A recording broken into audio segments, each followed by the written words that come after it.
কেন নেই? উনি সংবাদ সম্মেলনে এই কারণে নেই, আমি বলে গেছি কতক্ষণ আগে, কিছু দুষ্কৃতকারী মানুষ বিগত জাতীয় সংসদ বিগত উপজেলা নির্বাচনে প্রতিদ্বন্দ্বিতা করে আমাদের প্রার্থীর সাথে জামানত বাজেয়াপ্ত হয়েছে। তারা একটা মিথ্যা মামলা দিয়ে কবির হালদারকে জেলে আছে। কবির হালদার ইনশাআল্লাহ আগামী 28 তারিখে কবির হালদার মুক্তি পাবে। মিথ্যা মামলায় তাকে জেলে ঢোকানো হয়েছে 14 দিন ধরে আছে। 14 দিন, আজকে 14 দিন। আপনারা এই বিষয়টা হচ্ছে লিখিতভাবে সেন্ট্রাল আপনারা জানিয়েছেন কিনা? জানালে হচ্ছে ওইখান থেকে কি বলা হয়েছে?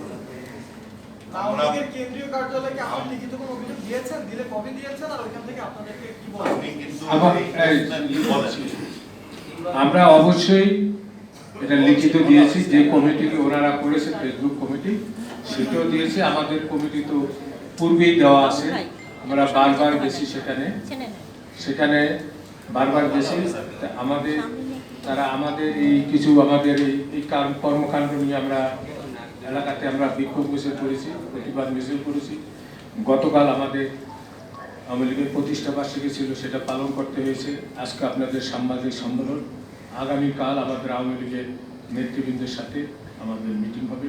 সেই মিটিংয়ে আমরা আমাদের সাংগঠনিক সম্পাদক উনি আমাকে ডাকাইছেন। আচ্ছা, আপনারা সেই অপেক্ষাটুকু না করে আজকে সংবাদ সম্মেলন কেন করলেন না? তারা তো একটা সময় দিয়েছিলেন, সেই সময় পর আপনারা করতে পারতেন না। এটা আমাদের এটা জানানো দরকার। একটা করাপশন তো ওরা তো এটা বলি আমাদের লোকাল রাজনীতির করাপশন ঢুকে পড়ছে, সেটা তো আমাকে জানাইতে হবে। আমার একটা শেষ প্রশ্ন, আপনারা বললেন যে মুন্সিগঞ্জ বাড়ি এখন আওয়ামী লীগের উর্বর চারণভূমি, সেই উর্বর চারণভূমিকে অনুর্বর করার কোনো চক্রান্ত কিনা? এটা অবশ্যই সেই চক্রান্তের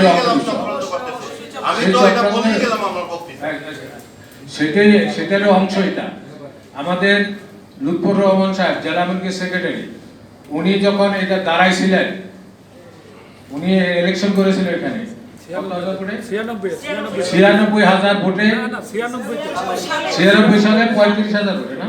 ওনার সন্তান এবার উপজেলা ইলেকশন করছে আমার প্রার্থীর সাথে, মাত্র 4,227 ভোটে জামানত পায়। জামানত হারে না। এক জনপ্রিয় হইলে নেতা হওয়া আর জনপ্রিয়তা অর্জন করা ভিন্ন জিনিস। ওনার একদমই জনপ্রিয়তা নাই, যার জন্য ওনার ছেলে এই জামানত হারায়। একজন জেলা আওয়ামী লীগের ছেলে কি জামানত হারানোর মতো হইতে পারে? আপনাদের জেলা সেক্রেটারি ইউনিট নির্বাচনের ব্যাপারে বিভিন্ন সময় হস্তক্ষেপ করেছে যে রাজশাহী টাকা সংগঠন জানে, তাহলে বারবার সভাপতি সেক্রেটারি যারা ডিস্ট্রিক্টে হলো ওরা যে অনিয়ম করে, অনিয়মের বিচার কেন চললেন না, প্রেস রিলিজে কেন চললেন না? আমরা তো এর আগে নির্বাচনের সরাসরি বিভিন্ন আপনাদের বক্তব্য আসলে তো অনিয়ম করেছে, তাহলে অনেক কিছু আছে, ওরা অনিয়মের বিচার কেন চাইলেন, কিন্তু কেন চাইলেন? আমরা এটা আওয়ামী লীগের কাছে জমা দিব। ওটা আমাদের প্রেস রিলিজে নেই কেন? কারণ সভাপতি সেক্রেটারি তো অল ইন অল ডিস্ট্রিক্টে, ওনাদের অনিয়মদের জড়িত এটা, ওনারা ছিলেন না, ওনাদের অনেক বিচার কেন ছিলেন না? হোয়াট ইজ দ্যাট রহস্য? এখানে ডিস্ট্রিক্ট সভাপতি এবং সেক্রেটারি অল ইন অল ডিস্ট্রিক্টে, ফেসবুক কমিটি এটা অনিয়ম ছিল, ওনাদের কেন আপনি বিচার? সেটা ক্যাটে জমা দেওয়া হবে, ক্যাটে জমা দেওয়া হবে। শুনেন আমি বলি, আমরা আওয়ামী লীগ করি, প্রত্যেকটা পার্টির কর্মীর একটা গঠনতন্ত্র, পার্টির গঠনতন্ত্রতে একটা বাইন্ডিং আছে। আমি আজকে সাংবাদিক সম্মেলনের মাধ্যমে আমার কমিটির সভাপতি সেক্রেটারির অপসারণ সাংবাদিক সম্মেলনের মাধ্যমে চাই না। আমি এটা পার্টির কথা বলছি না, বিচার তো চাইতে বললেন। ওনারা তো অনিয়ম করেছেন, ওনারা দুইজন দায়ী ডিস্ট্রিক্টের। এই অনিয়মের বিচার পার্টির গঠনতন্ত্র অনুযায়ী পার্টির কাছে চাবো। আমরা শুধু আপনাদের কাছে আসছি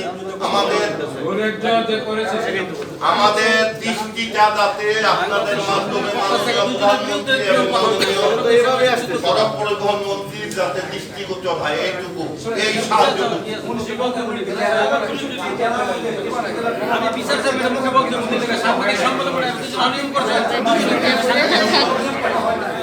শান্তিপ্রিয় জায়গা না।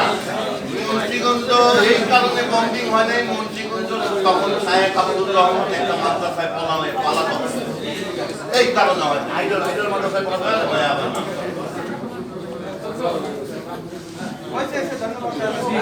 ধন্যবাদ সকলকে এখানে উপস্থিত হওয়ার জন্য। সাংবাদিক ভাই বোনেরা, আপনাদের সকল ধন্যবাদ জানাচ্ছি চন্দ্রপুর উপজেলা আওয়ামী লীগের পক্ষ থেকে।